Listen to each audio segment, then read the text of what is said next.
Hey everybody, so welcome back. We are about to get started with the dessert. It calls for pretzels, melted butter, sugar, and I'm gonna make it like a chocolate pie. So first we're gonna start on the crust. I'm preheating the oven to 350, and I'm also gonna be using my food processor. So I'm gonna take about 1.5 cups of just any kind of pretzels. I just had these on hand and I was literally like, how am I gonna get rid of all this stuff? So I was like, let me come up with the dessert. Y'all saw my last grocery haul. We bought the pudding and then we had the pretzels for however long now. I don't even know. But I needed a way to use them up besides just snacking. So I food processed them up. That was a weird word to say, but it's okay. They didn't get as small as I liked, but the powder it was creating was flinging everywhere. Like, I guess my food processor doesn't have a good seal on it, and this stuff was flying everywhere. So I made it work, and it still came out delicious. Like, y'all, this dessert was so good. I'm sure there's recipes like it, but I kind of just threw together stuff. So if you want a name for it, I'm just going to call it Easy Reese's Cup Pie. The best way to make anything is just to use up what you have in the house, right? So this came out phenomenal.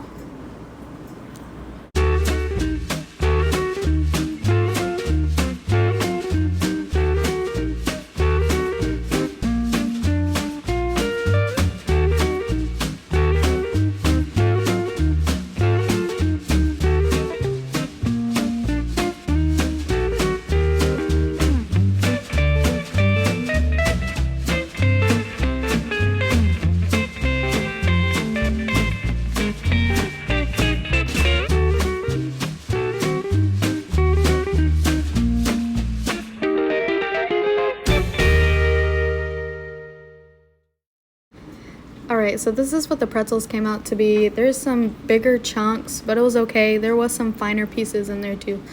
But I'm just adding in the sugar and the butter at this point. There is some background noise going on. It's like my third take on this, y'all. I kept saying weird words and fumbling. So the dishwasher is going. You can hear my husband's controller clicking. He's playing the game right now. But we're just going to mix it all together, and then we're going to place it in a 350-degree oven for 8 minutes. And then you're just going to let it cool. And I didn't know a crust was that easy to make, so we always did like the box cheesecake ones growing up, and that crust was delicious. That was included in those, but I never made a pretzel crust nor ate one before. I was kind of nervous. I was like, maybe the butter's going to make it soggy. But absolutely not. It was so crispy on the bottom. I plan on making this year for the holidays. I don't know if I'll do different takes on this. I might maybe do like a strawberry cheesecake kind of one. I don't know, maybe different things, but the possibilities are endless what you can do with this. I hear about that strawberry jello pretzel crusted dessert. I've seen a lot of channels make it. It looks super good, but my husband is really finicky on types of cheesecakes. Y'all know he likes the boxed ones, but I wonder if I can get it past him one day. We'll have to see.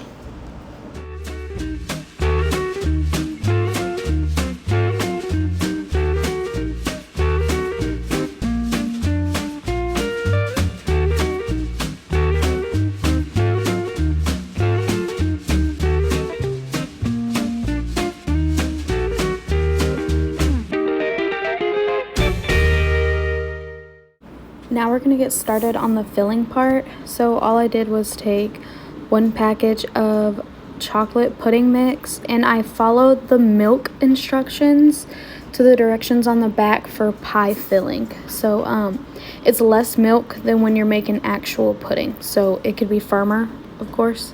But I just took milk, and at this point I was like, how can I soup this up? Like, how can I make this the best pudding ever? Add vanilla, of course.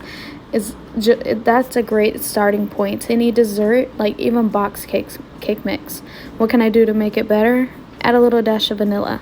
And then I took it a step further, and I am going to be adding a heaping tablespoon of peanut butter. Y'all, this is the Reese's cup part of this pie. This was so good.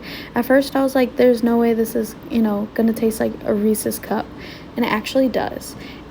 And this pie wasn't even like over sweet, or like when something's too rich, it almost starts to like taste bad the more you eat it, so you can only handle like a little amount of it. This pie did not do it. I have made a peanut butter pie that was like so rich and decadent, like I could not, like I didn't even finish the whole pie. I think I ate like one little sliver, and then I was like, oh, I can't even eat that pie, like not even like tomorrow. Like one slice of that pie was good for the year. But this pie is just the right amount of comfort. And y'all, this is so good. Oh, y'all see my little new kitchen appliance I got? Look, my husband bought me. He got me a handheld mixer. I've been needing one. I always told myself, no, you can just use a whisk. But the more and more baking and cooking and meals I'm making, I'm like, I think I need to invest. And I mean, it was $10 at Walmart, but I'm so blessed and thankful to have it. I'm really excited because I can make homemade whipped cream now. And speaking of whipped cream, I'm going to be adding some in right now. This is just the box stuff, or the tub stuff. And I'm just folding it in to make it more of I guess a mousse, huh? No, not a mousse, maybe. I don't know. It just made it light and airier and not so thick. But I'm just folding it in, and then we're gonna, after that crust cools, we're gonna add this on top, and I'm just gonna let it sit in the fridge till it's time to serve it up.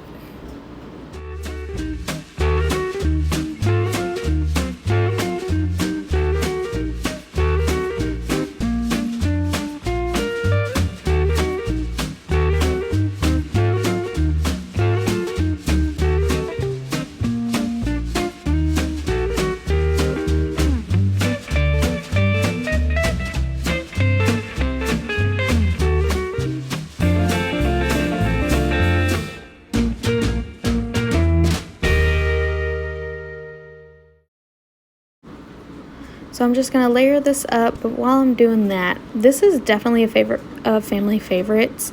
Even the dinner part of this is the beef and broccoli lo mein. I was going to put this as a what's for dinner, but definitely not. It's going in the playlist for family favorites. So if y'all can't ever find this video again, it's going to be put in there on the playlist. Look at my baby. He's growing up so big, y'all. I was looking at him today, and I was like, what are you going to do? Go to college tomorrow? Breaking my heart. He's growing up so fast. I'm trying to soak in every moment. Like, he's climbing on chairs. He's doing his own thing now, just like a grown man. Sweet boy.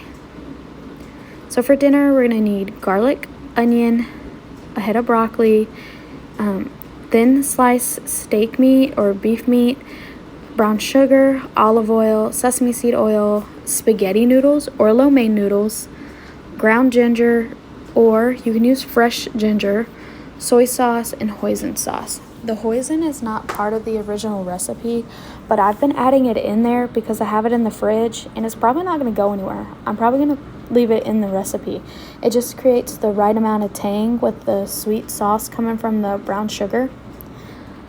Y'all don't pay attention to my knife skills. I learned from Food Network. I love that show growing up. I watched it all the time. Channel 38 was where it was at. That and 78 for Disney. I'm dating myself now. I'm 23. So we lived up for Disney Channel. And I still love Disney Channel to this day. I've actually been to Disney World twice. I would love to go to Disneyland, but we'll have to see. I know we're definitely going to take CJ once he's a little bit older. I think me and Cruz agreed on 4 or 5, just so he'll be able to, at that point, recognize and know. And he'll be able to ride if he rides. Because if we take him now as a little baby, we're just going to be walking around doing like adult stuff and meeting characters, which isn't bad, but you know, I want him to enjoy it. If you're going to pay the money, we want the full experience. So we're just going to chop up the onion, chop up the rest of the vegetables.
So I didn't edit too much in the filming process, or, well, not the filming process, but the editing process of this, because sometimes I love an unedited day or whatever that person's doing. Like, just let me watch you do how you do at your own pace. So that's what I kind of did in this video today. But y'all, I was kind of impressed how quickly I cut all the broccoli off of this. When I was intimidated by broccoli when I first came, like, face to face with it growing up. Well, when I was old enough to actually chop. Because I was like, how are you supposed to cut this? And I'm sure I cut it all wrong. That and cauliflower. But I don't think I learned this from anywhere. I think I just went around it. How do y'all cut broccoli? Leave it down below. Let me know. All I do is I turn it upside down and just cut along the base where the stems are, meeting the stalk. So that was pretty quick. I was pretty impressed with myself. But yeah, I'm just cutting them into manageable sized pieces. Me and CJ will be the only ones eating the broccoli. My husband diverts all green things. So he does like the flavor from it. Like onions, he'll literally push them off to the side of his bowl.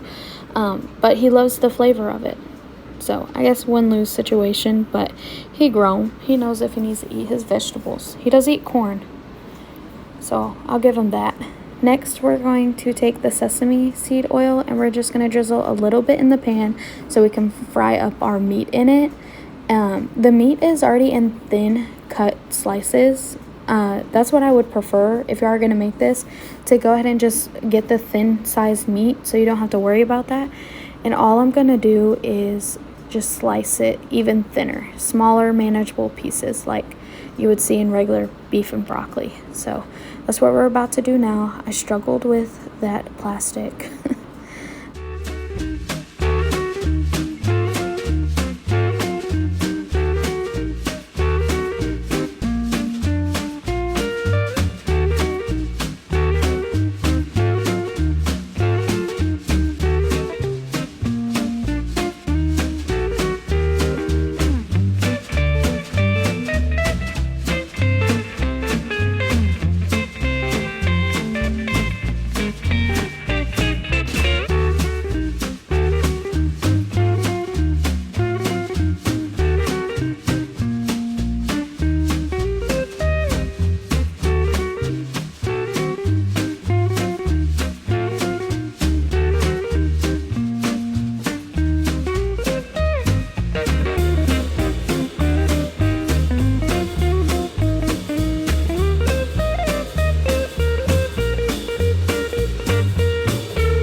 So I added salt and pepper and just threw these guys in a sizzling hot skillet. At this point, the aroma of the sesame seed oil is going to be very fragrant. I do have to tell y'all, don't be scared to use international ingredients. It's actually fairly easy to use them. I used to be like very nervous. Like I used to be nervous to cook shrimp growing up. But now like anything's free game. I'm learning all around the world. Not from all around the world, but I'm trying to cook dishes from different places like Chinese, Asian inspired stuff. We have, my husband Hispanic, so I got that in the bag. Well, kinda. Y'all know I shared that little part in one of my other videos. Just trying to cook up anything and everything I can, just so our world's not plain. We love food. You eat food every day, so might as well enjoy it and learn it. So we're adding, after the beef is semi-cooked up, I wish I did get it a little bit more charred than I did, but that's okay. I'm just going to add in my onion and my garlic and let that cook down. Just let it get a little translucent, but I really try to get it as translucent as I can for my husband. I try to hide him, but I just can't. He finds all the onions. Then for the sauce part, I'm going to have to put the actual recipe down below that I got this from. I'm just winging it right here. Like, I can't even tell y'all, like, equal parts, this, that. Like, I just threw it together. I know that it's more soy sauce than brown sugar, but it's more brown sugar than olive oil. I do remember when I made this the first time, I added too much olive oil, and like by the end of me eating my plate, like I didn't want it because how much like oil was on the bottom of my bowl. But so I didn't make that mistake this time, but my husband actually liked it better last time than this night. I mean, he still loved it. It still had the same great taste. But I did use a different brand of noodles. Like I used the noodles that we bought from the other day on Sunday from the grocery haul, and he actually didn't like those noodles for this recipe. So I do know I used the Walmart brand noodles, spaghetti noodles for this. Like I said, y'all can use lo mein noodles too, but they're more expensive than just plain old spaghetti. So, budget saver right there. Spaghetti noodles do the same thing, different texture a little bit, but it is what it is. And then I don't measure, guys. I'm just tossing everything in here. So it goes in it. I guess I should say that, right? So it's the brown sugar, the soy sauce, olive oil, ginger, hoisin, and then what I forgot to lay out earlier was cornstarch. You need cornstarch to thicken it. And then actually during the cooking process, I did actually add water. I didn't film it. I only added a little bit of water so I could have some more sauce, some more liquid, but the cornstarch was going to thicken it right back up. So that's what I did, and this turned out super good. I don't know how. Like I don't measure, and it still turns out great. I guess it's just luck and just being confident in what you're doing and just knowing how spices and things work. Do I have any chefs here at the channel? Y'all give me a big thumbs up in the comments, like the thumbs up emoji, if you are like an at-home chef. Not like you got to just cook, but like you love cooking. So my chefs out there, y'all give me a big thumbs up. I don't normally break the spaghetti noodles, but my husband here lately has been like, who doesn't break their spaghetti noodles? I was like, most Italians do not break their pasta. So I don't know. I don't know what's right, what's wrong. So I broke it this time. I think I was giggling in my head when I did it because I was just trying to please him. So we're going to add the sauce in here after the onions and garlic is cooked down. I feel like I'm rambling through this voiceover, but I was just trying to have like a conversation with y'all. Just be very one-on-one or one to all. But we're just going to let this, y'all see how much like liquid was in there? I just need a little bit more, so that's why I added more water. and the cornstarch thickened it up, so the sauce turned out great. It wasn't like liquidy. This looks so good. We actually have leftovers for tomorrow. Super excited to eat it again. Like anything pasta, like I'm so like game's on. Like I will eat it the next 2 days. I love my carbs.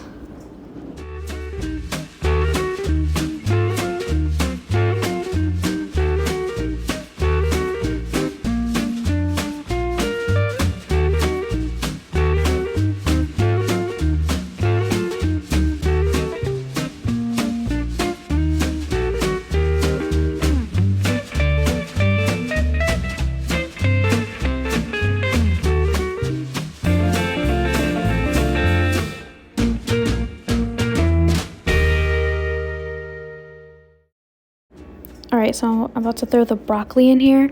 And so how I did my broccoli, I know everybody likes their broccoli a different texture.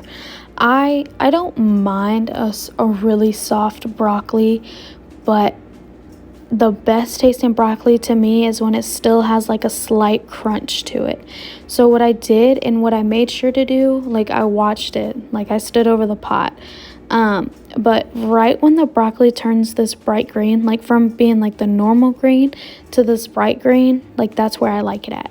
So I knew I was just trying to catch it right when it turned that green. So I'm throwing the pasta back in there. It is al dente. I like a little bite to my noodle. I do not like a mushy pasta. Some people don't know the difference, and that's okay. You know, do you cook your pasta?